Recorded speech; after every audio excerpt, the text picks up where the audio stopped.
Hey, it's Dr. P. I'm going to talk to you today about how you can do your nature notes effectively for each month as we move through the school year, starting with September. Uh, for the sixth graders, this is all going to be new to you, and I will be going through a little more of this in our meetings with class as we talk about what it is you're going to need to do. For my seventh and eighth graders, for the most part, you guys are experts on this, so I'm just going to give you some tips, and I'm going to give you an example of how I do these as well. So in your Nature Connection book for the month of September, I'm looking at page 221. That's where the September starts. Remember, each of you will do 8 of these a month. That will be 2 a week. You decide when you want to do them. I prefer you kind of space them out. The idea behind the nature notes is to look at change throughout the course of the month, whether it's the weather patterns, it's the trees, it's the ground, it's whatever has to deal with nature. We want you to start looking and becoming more aware of your surroundings. So let's look at the handouts that we have here involved with this. Okay, so I'm looking in my book here. This is September. You can see my nature note. I have handed out in the Google Classroom a PDF link for you to be able to download and print out your own nature notes. You can see that is the original size. What I have done is I've gone in, downloaded, and printed out on one single sheet of paper 2 nature notes. You could even reduce this down to 4 if you wanted, but that starts to get a little small. 2 is great because then that's your week's worth of work. So on here, what we have for you to do is you have the date, you have the time that you're taking your nature note or making your observation, where you are doing this, the temperature. So you should be able to use your phone, or you can go on weather.com and find out the temperature for Salisbury and the surrounding areas. What is the weather like? Well, if I look outside right now, I can see it's kind of overcast. There's not, I don't see any sun. I see a lot of cloud cover, not much blue sky. So I will write that down. You can hear in the background, that is the street sweeper coming through and sweeping the streets. Don't mind that. The phase of the moon. I am going to need to look that up because right off the top of my head, I don't know exactly what the phase of the moon is. Time of sunrise for today, and I'm going to write the date down. Today is 9/1/2020. All right, September 1st, 2020. The time is 11:39. This is hard to write as I'm looking at it. AM. Place, I'm going to put my backyard.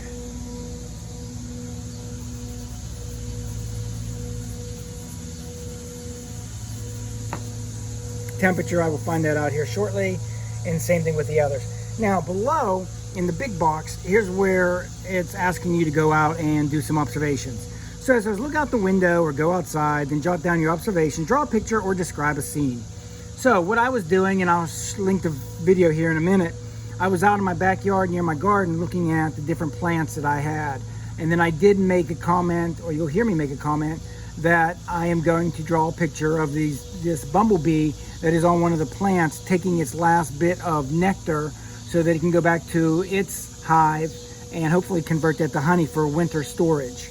So I'm going to look at that picture, which I will share with you a little bit, and I'm going to draw that and make some observations here based on that picture.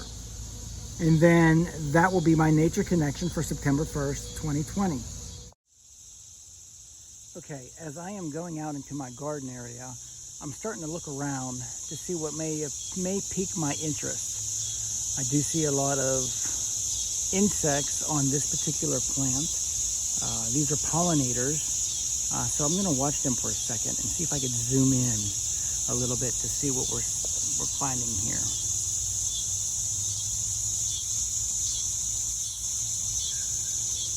Obviously, that is a little bee. I see a couple ants in there as well. As you can see, the flowers are almost done with their blooms. So we're getting late in the season when it comes to pollination. Let me move around a little more. What do I see? I do see some flowers here. I do see some in the background. I hear with my ears the cicadas. They're very prominent because they have all been coming out of their shells. So I do hear them as well. I can make note of that as I continue on. I see one of my chickens moving through the yard. She is looking for food, hopefully eating a lot of those insects that are blood-sucking, like our mosquitoes.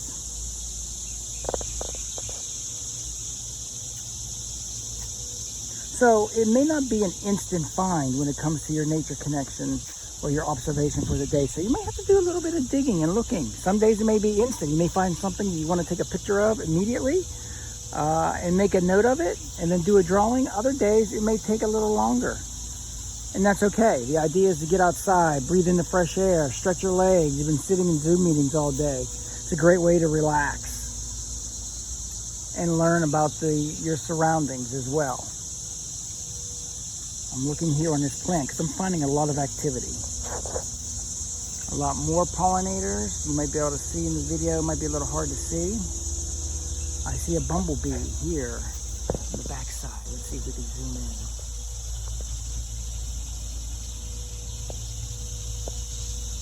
I think I'm going to make that my nature connection. So we're going to come back, take a picture of that, and then see what we can do with it. So you can see, based on the picture that I took, I'm slowly drawing what I see. And you may say, oh, wow, that's awesome. By no means am I an artist. So I'm just taking my time, looking at my picture and drawing. So these are things that you're going to have to work on as you move through your nature connections. That's why it's important that you look at the notes and the videos that I provide each month to help you. And the best way to become proficient at this or good is to just practice, practice, practice. So after the drawing is complete, which I'm happy with, I am going to then write a small little description over here, maybe identifying what that is. We know that's a bumblebee. If I know what the plant is, I could do that as well, or just make a little observation here. I think I said when I was looking at the video that it was a bumblebee that was gaining or acquiring a little bit of what's left of the pollen in these flowers before they die off, so it could start storing them for winter. So I'll probably write something like that here. Once I do that, then I think I'm going to call this nature note complete. One other thing, you may notice now that I actually have this on a small clipboard.